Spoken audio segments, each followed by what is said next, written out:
Waqas story channel के नाजरीन अस्सलाम वालेकुम। हज़रत सैयदना मोहम्मद बिन दाऊद ज़नूरी रहमतुल्लाह अलैह फरमाते हैं, मैंने हज़रत सैयदना इसहाक हरवी रहमतुल्लाह अलैह को यह फरमाते हुए सुना, एक मरतबा मैं बसरा में मौजूद था कि मेरे पास हज़रत सैयदना इब्न खयूती रहमतुल्लाह अलैह तशरीफ़ लाए और मेरा हाथ पकड़ कर फरमाया, चलो हम उबल्ला चलते हैं। चनाचे हम सफ़र पर रवाना हुए। बदरे कामल ने अपनी रोशनी से सारे कस्बे को नूरबा किया हुआ था। हर तरफ खामोशी का समा था। जब हम इस कस्बा के करीब पहुंचे तो वहां एक अजीमुल शान इमारत नजर आई जो किसी राइस की मलकियत में थी। फिर यकायक खामोश फिजाओं में सारंगी बजने की आवाज आई। जब हम इस समत गए तो देखा कि एक लौंडी महल के करीब बैठी सारंगी बजा रही है और बार बार एक शेर गुनगुना रही है जिसका मफहूम ये है, तुम रोजाना बदलते हो, क्या तुम्हें इसके अलावा भी कोई शय ज़ेबा है। इस इमारत की एक तरफ एक फकीर दो चादरों में लिपटा हुआ बैठा था। जब इसने ये शेर सुना तो जोर जोर से चीखने लगा और लौंडी से कहने लगा, खुदारा वो शेर मुझे दोबारा सुनाओ। हाय अफसोस, मेरा हाल भी मेरे रब अज़्ज़ा वजल के साथ ऐसा ही है। जल्दी करो, मुझे दोबारा वो शेर सुनाओ। जब इस लौंडी के मालिक ने यह हालत देखी तो लौंडी से कहा, सारंगी बजाना छोड़ दो और इस फकीर को जाकर शेर सुनाओ। यह खुदा रसीदा बुजुर्ग है।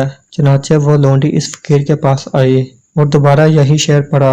वो शेर पढ़ती जाती और फकीर चीखता जाता और कहता, खुदा अज़्ज़ा वजल की कसम, मेरी हालत भी मेरे रब अज़्ज़ा वजल के साथ ऐसी ही है। फिर यकदम इसने एक दिल खराश चीख मारी और जमीन पर गिर पड़ा। हम इसके पास गए और इसे हिला जुला कर देखा तो इसकी रूह कफ्स अंसरी से प्रवास कर चुकी थी। जब यह खबर इस अजीमुल शान इमारत के मालिक को पहुंची तो वो नीचे आया और इस फकीर की लाश को अपने घर ले गया। हमें इस वाक़या पर बहुत अफसोस हुआ।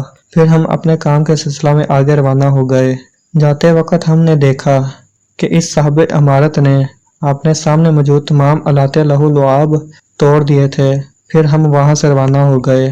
फिर जब सुबह हमारा गुजर इसी मकाम से हुआ तो देखा कि इस इमारत के गिर्द लोगों का जमे गफीर है और वहां इस फकीर का जनाजा रखा हुआ है।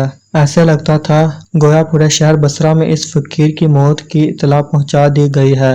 शहर का हर आमो खास इसके जनाजे में शिरकत के लिए मौजूद था। काजी और हुकाम भी वहां मौजूद थे। फिर इस खुदा रसीदा बुजुर्ग के जनाजे को सुए कब्र ले जाया गया। इसके पीछे फौजी लश्कर और अवामो खास का हजूम था। सब के सब नंगे सर और नंगे पांव थे। सब अफसुर्दा गमगीन थे। जब इस मर्द कलंदर को दफनाया गया तो इस इमारत वाले राइस ने लोगों से कहा, तुम सब लोग गवाह हो जाओ, मेरे तमाम गुलाम और लौंडियां आज के बाद अल्लाह अज़्ज़ा वजल के रज़ा की खातिर आज़ाद हैं। मेरी तमाम जंगीर और मालो दौलत सब अल्लाह अज़्ज़ा वजल के राह में वक्फ है।